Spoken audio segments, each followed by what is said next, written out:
Hi வாங்க banana cake எப்படி பண்ணுறதுன்னு பார்க்கலாம். 2 முட்டை உடச்சி ஊற்றி வச்சுருக்கேன். பேனில் பட்டர் பெப்பர் போட்டு ரெடியாக இருக்குது. பனானா வந்து நான் ஒரு 5 பனானா மீடியம் சைஸு மிக்சியில் போட்டு பார்த்திங்கன்னா பிளெண்ட் பண்ணி வச்சுருக்கேன். ஸ்மூத்தாக இருக்கணும் அப்படிங்கிறதுக்காக நீங்கள் ஃபோர்க் வச்சு கூட வந்து நசுக்கிக்கலாம்.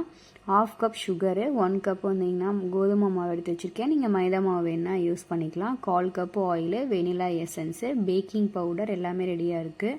இப்போ நான் வந்து முட்டையை 1 நிமிஷம் பீட் பண்ணிவிட்டு சுகர் 1/2 கப் போட்டு நல்லா பஃபியாக வர வரைக்கும் பிளெண்ட் பண்ணதுக்கு அப்புறமேட்டு 1/4 cup oil, 1/4 cup milk, 1 teaspoon vanilla essence போட்டு நல்லா மிக்ஸ் பண்ணிக்கிட்டேன்.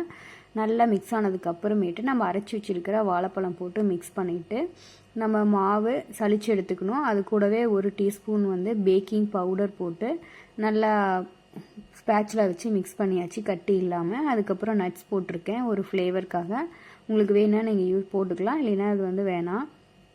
நான் வந்து பேன் ப்ளஸ் கப் கேக்காகவும் ட்ரை பண்ணியிருக்கேன். பார்த்திங்கன்னா பேக் பண்ணிகிட்ருக்கேன். 170 டிகிரி செல்சியஸில் 30 மினிட்ஸ் வந்து நான் பேக் பண்ணேன். அவனை பொறுத்து டிகிரி செல்சியஸ்லாம் மாறும். பார்த்திங்கன்னா நல்லாவே பேக் ஆகி வந்திருக்கு. டேஸ்ட் வைஸ் வந்து சூப்பராக இருக்குது.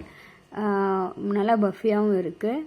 நீங்கள் வந்து கடையில் வாங்குறதுக்கு பதிலாக இந்த மாதிரி வீட்டில் வந்து ட்ரை பண்ணி பாருங்கள். ஃப்ரெஷ்ஷாகவும் சாப்பிட்லாம், எந்த ப்ரிசர்வேட்டிவும் இல்லாமல். இன்னொன்று என்னென்னா, பனானா வந்து ஃப்ரிட்ஜில் வைக்காதீங்க. அது வந்து ஒரு மாதிரி ஒரு வேறு கன்சிஸ்டன்சிக்கு வந்து மாறிடுது.